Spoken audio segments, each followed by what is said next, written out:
अस्सलाम वालेकुम नाजरीन, एक दिन जमालुद्दीन ने बेबरस को नहला धुला कर साफ सुथरे कपड़े पहनने का हुक्म दिया। बेबरस उसके मेहरबान हुक्म पर चौंक सा गया। उसने अंदाज़ा लगाने की कोशिश ही नहीं की। वो इतना ज़रूर जान गया था कि जमालुद्दीन उसे आज कहीं साथ ले जाना चाहता है। सुबह के पहले पहर के आखिर में जमालुद्दीन उसे साथ लेकर रवाना हो गया। जमालुद्दीन एक उम्दा अरबी घोड़े पर सवार था, जबकि बेबरस ने उसके घोड़े की लगाम थाम रखी थी। वो दोनों कायरा के बाज़ारों में गुजरते हुए ऐवान शाही की जानब जा निकले। बाज़ारों में घूमते हुए बेबरस को अपना बीता हुआ वक्त याद आया। कायरा में कुछ भी नहीं बदला था। ईवान शाही के पास जाकर जमालुद्दीन ने उसे एक बड़े महलनुमा मकान के पास रुकने का कहा। बेबरस ने घोड़े के मुंह पर अपने बाजू का हल्का बनाकर उसे ठहरा दिया। जमालुद्दीन घोड़े से उतरा और घोड़े को पहलू में बने अर्जी अस्तबल में बांधने के लिए कहा। बेबरस घोड़ा लेकर अस्तबल की जानिब हो गया। कुछ ही लम्हों में घोड़ा बांध कर लौट आया। जमालुद्दीन उसके इंतजार में वहीं खड़ा था। वह उसे लेकर महल के अंदर दाखिल हो गया। दरबान ने उसकी जानिब देखा और सर हिला दिया। वो बड़े बड़े दरवाजों से गुजरता हुआ मेहमान खाने में पहुंच गया। उसकी यहाँ तक रहनुमाई एक गुलाम ने की थी। यह महल किसी आम शख्स का नहीं था, बल्कि अयूबी ख़ानदान के बड़े ज़ीवकार शख्स नजमुद्दीन अयूब का था, जो कि मौजूदा नौमर सुल्तान मलिकुल आदिल सानी का तालिक था। यह सुल्तानुल मलिक आदिल का रिश्ते में चचा भी था। दरबारियों मुअज़्ज़ज़ मिस्री उमरा ने उसे बहमी इत्तफ़ाक़ के रह से सुल्तान का तालिक मुकर्रर किया था। जमालुद्दीन उसके मेहमान खाने में बैठा उसका इंतज़ार कर रहा था।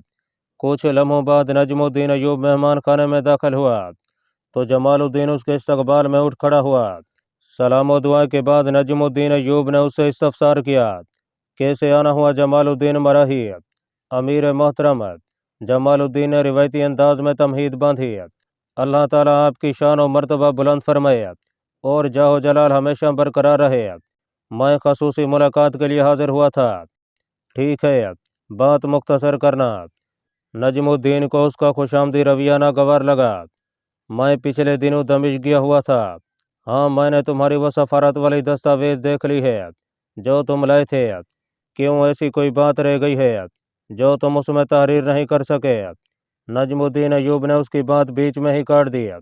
नहीं, ऐसी कोई बात नहीं।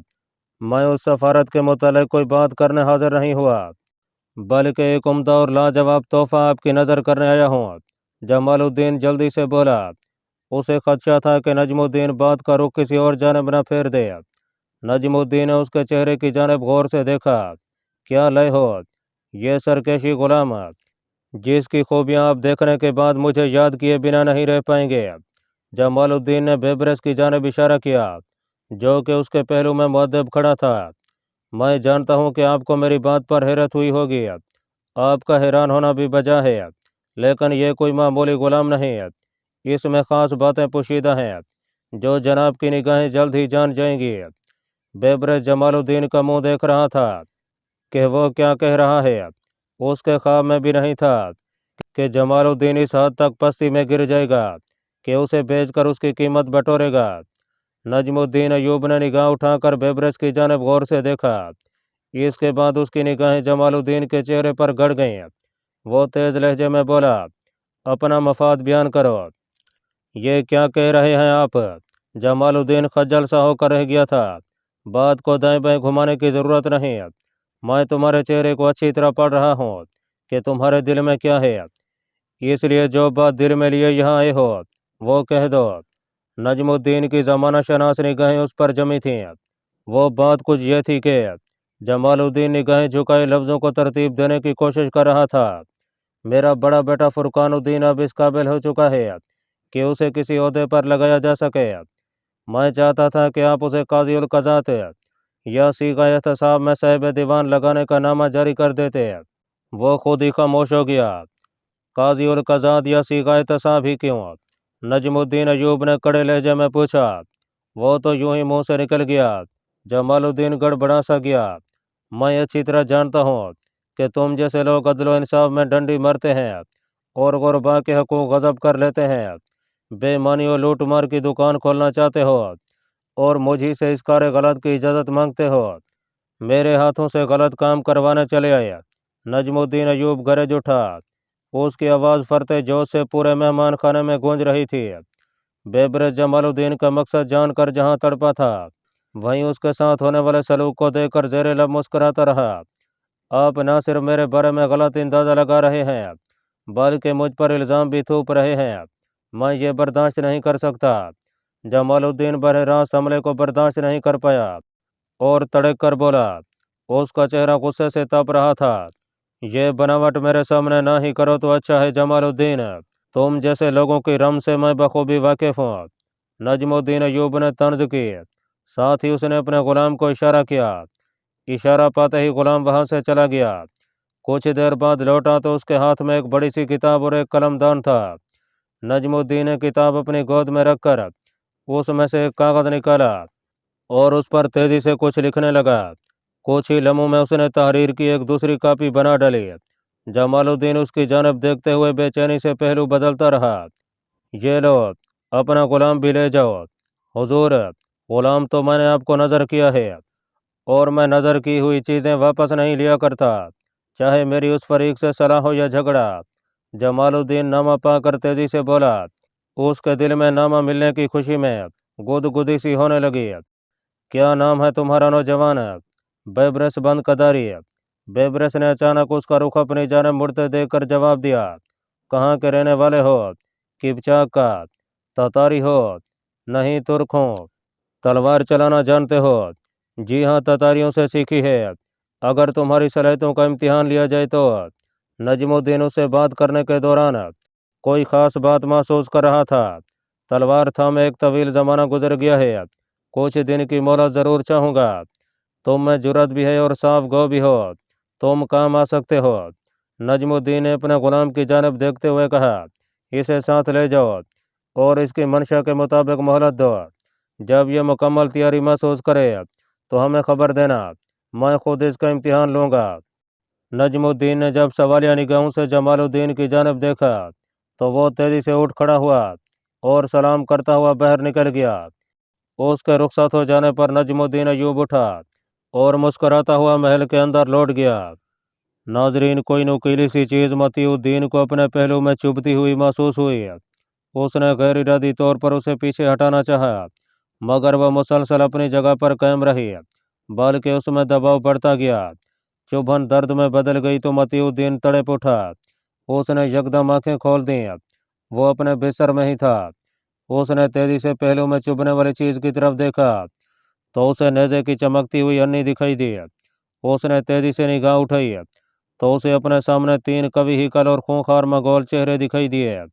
उनमें से एक ने उसे नेज़े की अन्नी चबोकर बेदार किया था। उसने गर्दन घुमाकर देखा तो बरकई खान का बिस्तर खाली पड़ा था। वो अब नींद के खुमार से मुकम्मल तौर पर बहरा चुका था। मतीउद्दीन ने मगोल की इस हरकत पर किसी फौरी रद्द अमल का मुजाहरा नहीं किया, बल्कि उसकी जानब इस्तफहामिया निगाहों से देखने लगा। मंगोल ने उसकी तवज्जो अपनी जानब मबजूल पाकर उसे बाहर निकलने का इशारा किया। मतीउद्दीन जब बाहर निकला तो सूरज खासा ऊंचा हो चुका था। अलाव में जलाई गई लकड़ियां अब भी सुलग रही थीं। बाहर निकलकर मतीउद्दीन ने देखा कि वो सिर्फ तीन नहीं थे, बल्कि पूरा कबीला ही वहां मौजूद था। उन्होंने सुर्ख रंग के अजीब से लिबास पहने हुए थे। उनकी पिंडलियां उड़ियां थीं, पाँव में खाल के बने हुए जूते थे और सरों पर मुख्तलिफ जानवरों के खोल सजे थे। उन खोलों के नीचे किसी जानवर की खाल के बाल लटके साफ दिखाई दे रहे थे। कुछ अफराद के पास तो तलवारें थीं, जबकि बाकी सब के पास दोहरे मुंह वाले नेज़े थे। मतीउद्दीन अभी तक सूरत हाल समझ नहीं पाया था। बरकई खान को उसकी निगाहों ने तलाश करना चाहा, मगर वो उनमें मौजूद होता तो दिखाई देता।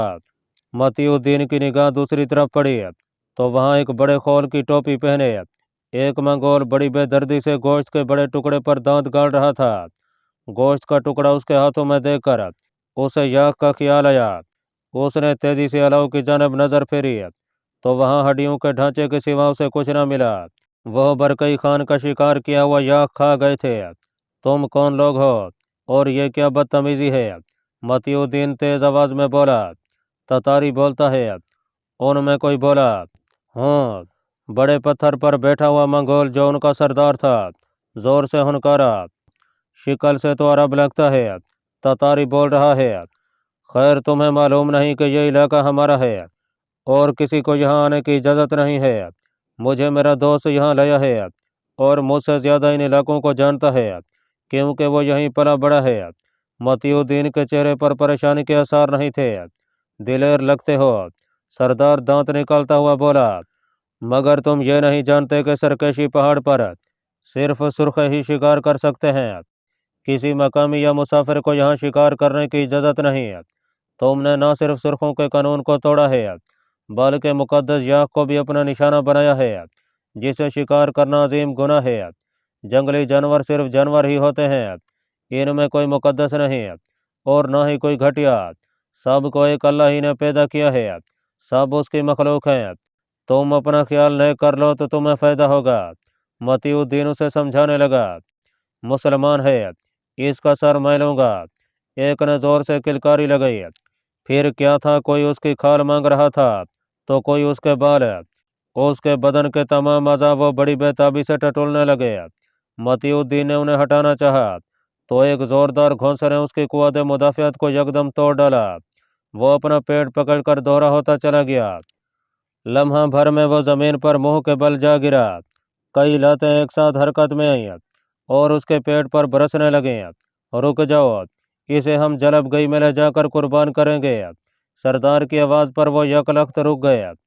एक मंगोल इन सब से अलग एक जानब खड़ा इनकी हरकतें देख रहा था। वो सुस्त रवि से सरदार के पास आया। सरदार दगबजई खान, वो पास जाकर बोला तो सरदार ने चौंक कर उसकी जानब देखा। क्या बात है फस्तई, तुम शायद ये नहीं देख रहे कि खेमे का रंग क्या है। फस्तई खान मुतनब्बे अंदाज में बोला, मैंने देख लिया है, यह सुनहरी खेमा है जिसके मालिक इस सरजमीन के मालिक कहलाते हैं। मगर यह इलाका मेरा है, मैं किसी का गुलाम नहीं। मैं ये बर्दाश्त नहीं कर सकता कि कोई मेरे इलाके में दखल अंदाजी करे, वो चाहे उर्दू जरी का जरी खेल हो या इल खानी। सरदार दगबजई खान ने गुस्से से कहा। सरदार, सोच समझ कर कदम उठाना, यह सुर्ख कबीले की बका का मसला है। फस्तई खान ने उसे मुस्तकबिल में दरपेश खतरे से आगाह किया। सरदार, मैं हूँ या तुम, अपने हदूद से तजावुज ना किया करो फस्तई। वो गुस्से से बोला, इसे रस्सियों से बांधकर जलब गई की राह लो। सरदार दगबजई खान ने बुलंद आवाज में हुक्म दिया। कबीले के अफराद ने उसे रस्सियों से मजबूती से बांधा और उसी बांस पर लटका कर उठा लिया जिस पर रात को बरकई खान ने याक को परो डाला था। मतीउद्दीन दिल में दुआएं मांग रहा था कि बरकई खान लौट आए। वह उसे सोता पाकर फिर किसी जानवर के पीछे निकल पड़ा होगा। अगर वो लौट आता तो वो इन वैशी मंगोलों को संभाल लेता। उसे चूंकि नींद के आलम में से बेदार किया गया था, इसलिए उसके बदन पर सिर्फ कपड़े ही थे, कोई हथियार नहीं था।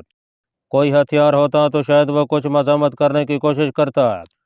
बांस पर जानवरों की तरह उल्टा लटका हुआ वो खुद को भी जानवर ही महसूस कर रहा था जो कि बेखबरी में शिकार कर लिया गया था। कबीला सुर्ख के अफराद ततारी जबान में कोई अजीब सा गीत गा रहे थे जिसके बोल मतीउद्दीन को सही तरह समझ ना आ पाया। बरकई खान अगर वक्त पर पहुंच ना पाया तो मतीउद्दीन झुरझुरी सी लेकर रह गया।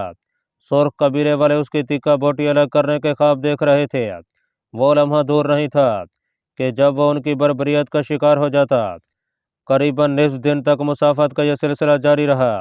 उल्टा लटके हुए मतीउद्दीन का सर चकराने लगा था। अचानक आवाज़ों में तेजी आ गई। कबीले के अफराद की आवाज़ें ज़्यादा महसूस होने लगीं। उसने अपनी पूरी कुव्वत जमा करके अपनी गर्दन उठाई और अपने सामने देखा तो सुर्ख खैमों का एक बिखरा हुआ मैदान दिखाई दिया। वह उनकी जाय रिहाइश थी, जहाँ कबीले के दूसरे लोग उनके इस्तकबाल में वही गीत गा रहे थे जो कि काफ़ी देर से मतीउद्दीन सुन रहा था। पिटाई से उसके बदन का एक एक उज़ू दर्द कर रहा था।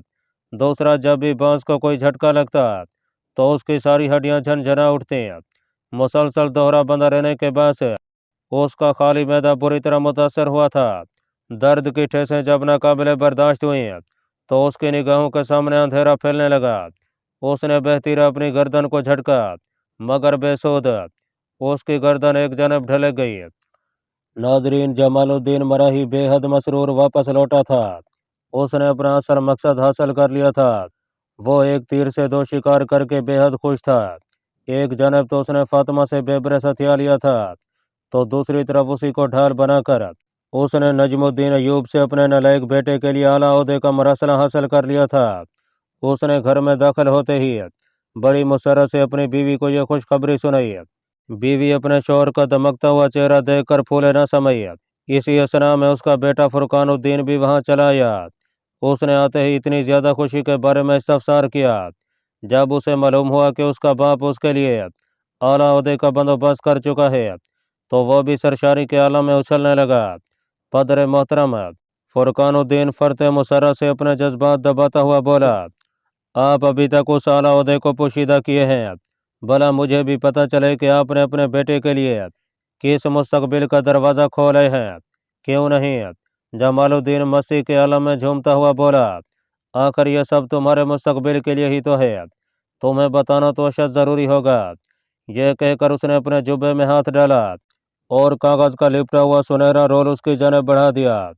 फुरकानुद्दीन ने बड़े इश्तियाक से उस रोल को पकड़ा और उसकी तहें खोलने लगा।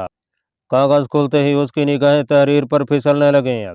जो जो वह इबारत पढ़ता चला गया, उसकी आंखें हैरत से फैलती चली गईं।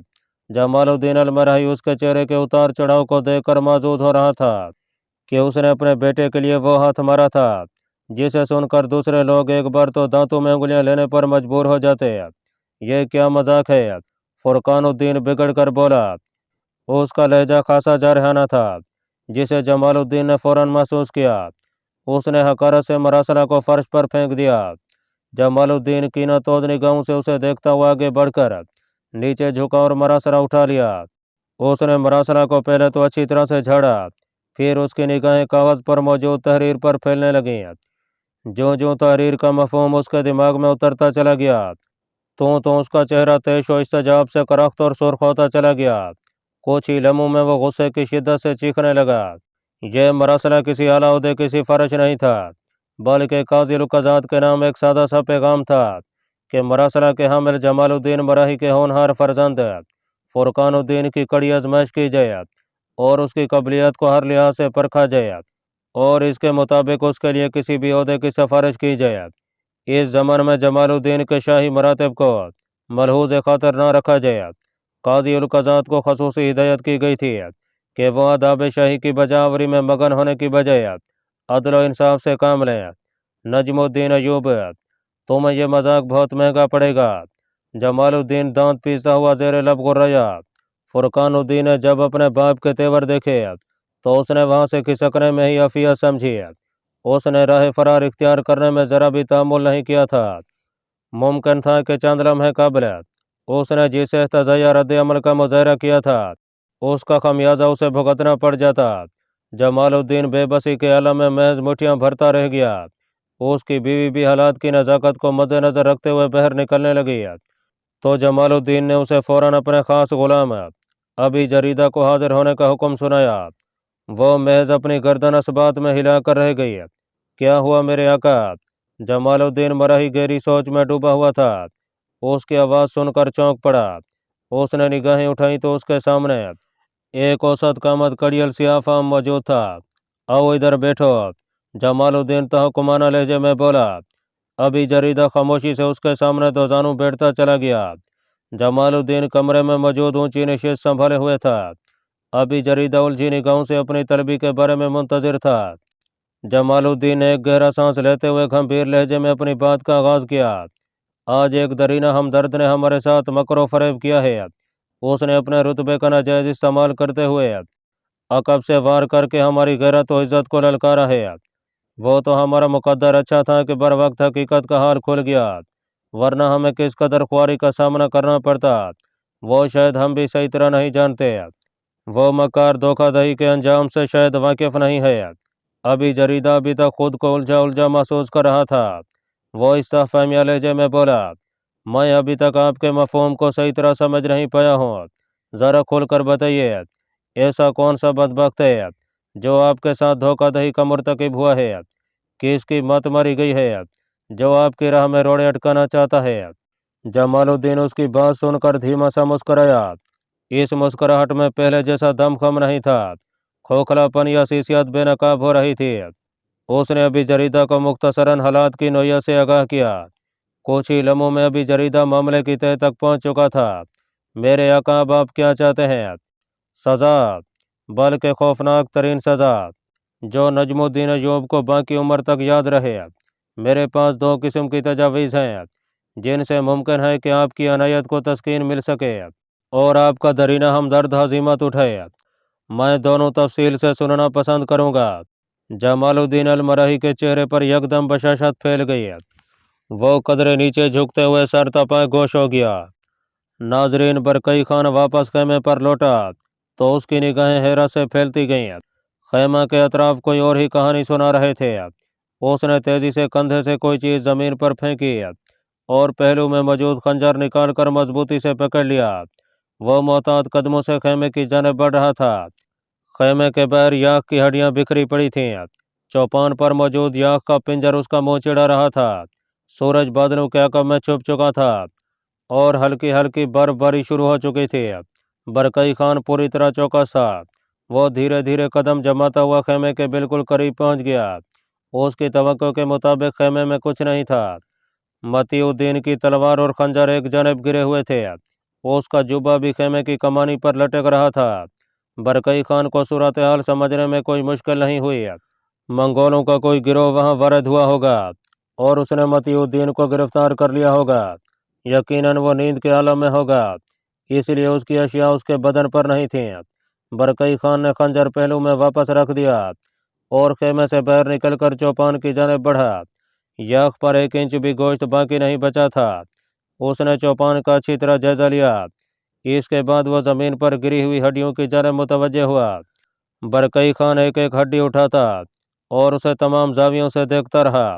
काफ़ी देर तक वो इस काम में मशगूल रहा। हड्डियों से फारिग होकर वो खेमे के गिर्द पड़े हुए पत्थरों को जांचने लगा। इस तमाम काम से फुर्सत पाने पर उसने गहरा सांस लिया। अल्लाह पाक कमी बेशी माफ़ फरमाए। अल्लाह आपका हामी और नासिर हो। आमीन।